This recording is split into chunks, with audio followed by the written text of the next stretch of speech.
Hey everyone, hopefully this is a fun little one and maybe it's a little cheeky, but I threw this out in my athlete group chat last week and I thought it would be a fun one to do a little video on here to continue the conversation. And so the thesis last week really was do you really need a 20 miler in your marathon build? And so, I put this out there being a little bit provocative, for fun.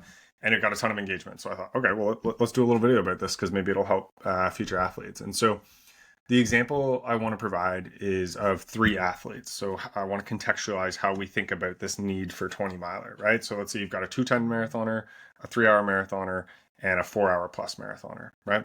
So for the 210 marathoner, a 20 miler might take an hour 45, maybe 2 hours, right? They recover in a couple days from that and they get back to quality training, right? For a 3 hour marathoner, depending on the workout, 20 miles is pushing 2.5 hours, maybe a bit more, depending on what you're doing. That's a big session, right? That's, a giant jump more, 30 more minutes at least, right? If not 45, right? And the 4 hour plus marathoner, that's 3.5 on your feet, right? So at this point, like that's a long go. You're almost running the whole marathon at that, time length, right? And so I look at it very differently. I don't think there's anything deterministic about a 20 miler. I look at it, what's the total time on feet and how's the recovery from that going to go, right? So you could run 20 miles at the lower end of your easy pace, and that's a lot easier to recover from than 20 miles with marathon pace in it too, right? So when we say 20 miles, we don't define what that means or what it looks like or what that actually contains. So I think that further adds to the point that the number of 20 miles is actually meaningless because do you do a 20 miler at marathon pace? Like, do you do a 20 miler broken up? Like, 20 miles isn't even a consistent stimulus when we say 20 miles. And it's completely different depending on the ability of the marathoner, right? And so I see a lot of runners come and they go, well, I got to peak out at 20 miles 2 or 3 weeks out. And I'm like, well, that's like, you might as well do the race at that point for a lot of people, right? You're that close in terms of total time to your race, you might as well just finish it. And what we fail on a lot of the times is doing that 2 3 weeks out. We do that to try and gain the mental confidence that I can do the race. Okay, I see that, right? Trust me, I talk about mental performance. I get the confidence aspect, right? But I think we're pulling confidence from the wrong areas.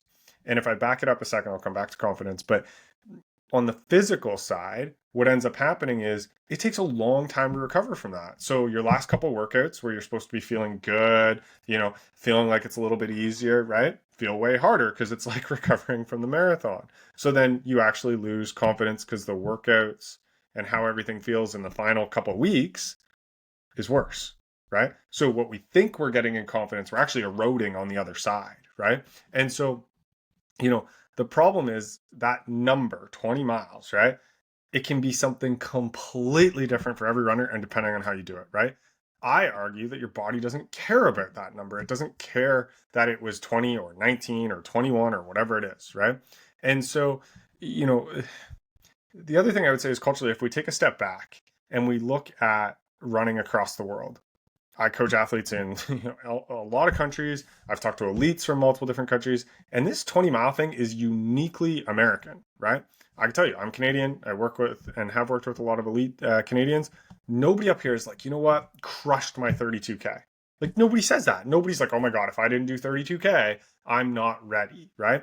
And so, when I hear from elites, when I see elite training plans, nobody it's like, oh my god, this gospel of 20 miles matters. And so I think it's uniquely American. I can't trace where it came from, but somewhere along the line this has gone from like folklore to like culture. Like it has to be done. And I think we need to break that idea apart. I would argue that forcing that 20 miler has probably broken more people than it has made good marathoners, right? And just because I'm Canadian, I have to say this. We don't do the 20 miler here because we don't think it's a big deal. And we actually own the North American record in the marathon. So thank you, Cam Levins, for that. And so, the other piece that's kind of funny, if we think about the 20 miler and we tend to think of it as this like deterministic, it's going to decide if my marathon is good or not, is like, I've never once been to a start line or watched the elites take off. And before the race happens, the race director goes up and goes, what was your 20-mile time? What was your 20-mile time? Okay, you're going to win. Here you go. We don't even need to race, right? So we get stuck in this like single variable analysis that this 20 miler is so deterministic of our marathon success. And if it was, then every elite would be trying to maximize their 20-mile time in training, right? Now, obviously, this is an absurd example, but it shows the lack of critical thinking in terms of what a 20 miler actually means, right? And so when we break it down in multiple different avenues, it doesn't hold any weight. So I think people have just held on to this, and it's kind of a monkey see, monkey do type thing where it's like, oh, well, my coach or that person, or, they did 20 miles and they were successful. It's like, let's pause for a second here. If that person was successful because they did a 20 miler, right? And that means you need to do a 20 miler to be successful, then we are completely losing the plot, right? For someone to be successful in marathoning, it kind of breaks down like this: total weekly volume, marathon pace work, tempo work, speed work, in that order, right? Nobody is just going out and running 120 miler every week and going, aha, now I'm going to be successful in the marathon, right? I would argue that the weather on race day has a larger deterministic value of your marathon success than what your 20-mile time was, or that you did a 20 mile. I would argue that fueling has a larger deterministic value of how successful your marathon is over your 20 mile, right? And so when we look at those things, we start to recognize the marathon is, to be successful in the marathon, is made up of a lot, right?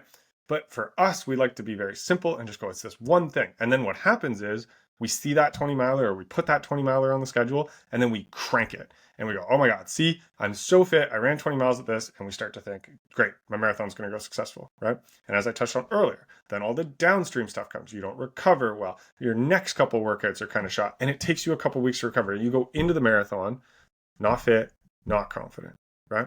So here's my call as a Canadian who doesn't talk about 20 milers. I don't program 20 milers. I routinely talk to athletes about not having to run 20 miles in a build and that it's not deterministic. Let's look at all the other things you've done in your build if you're trying to derive confidence for your marathon success.